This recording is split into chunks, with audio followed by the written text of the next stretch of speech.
The Challenger Center holds a dear spot in my heart because I remember coming here in 4th, 5th, and 6th grade, and not a lot of people just viewed it as a field trip away from school. But for me, I thoroughly enjoyed everything we did here. Whether it was the Mars invasion or the mission control, I took it as a learning experience and almost viewed it as a job, because I wanted to soak up everything I could, and it was also really fun at the same time. Where else could I ever simulate like I was going to space and doing missions?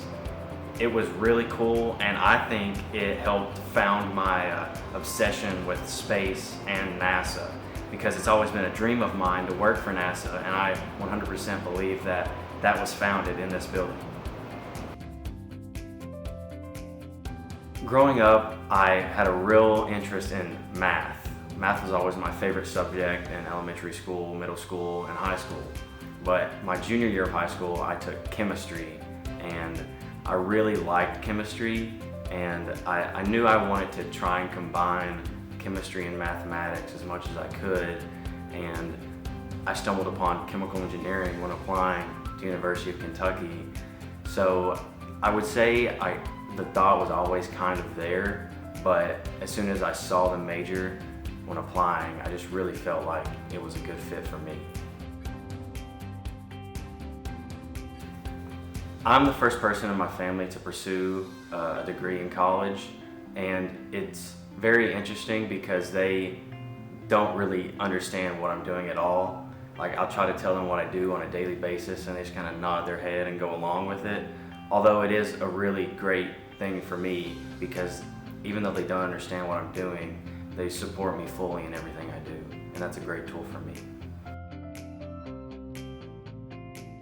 If I were going to encourage elementary students to get involved in STEM, I believe there are a lot of options. Like my little brother, he comes to the Challenger Center over the summer and does camps, and I 100% believe that has helped him, because he messages me all the time about how he likes his science classes, his math classes, and stuff like that. For other students who don't have that option, I understand like math and science can be kind of hard or like boring or disinteresting, but really take the opportunity when you're in these classes to really try and understand and develop a liking to something, because there are a lot of things that you can do with STEM. You don't have to be a doctor, you don't have to be an engineer, you can pursue almost anything with a STEM degree.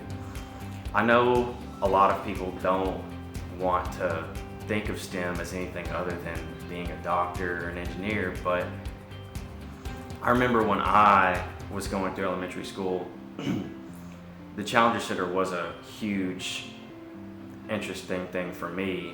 But outside of that, I remember I would go online, play math games online, any type of science thing. I would read a lot of science books, and that was just what interested me at the time, and it kind of helped me spark my imagination.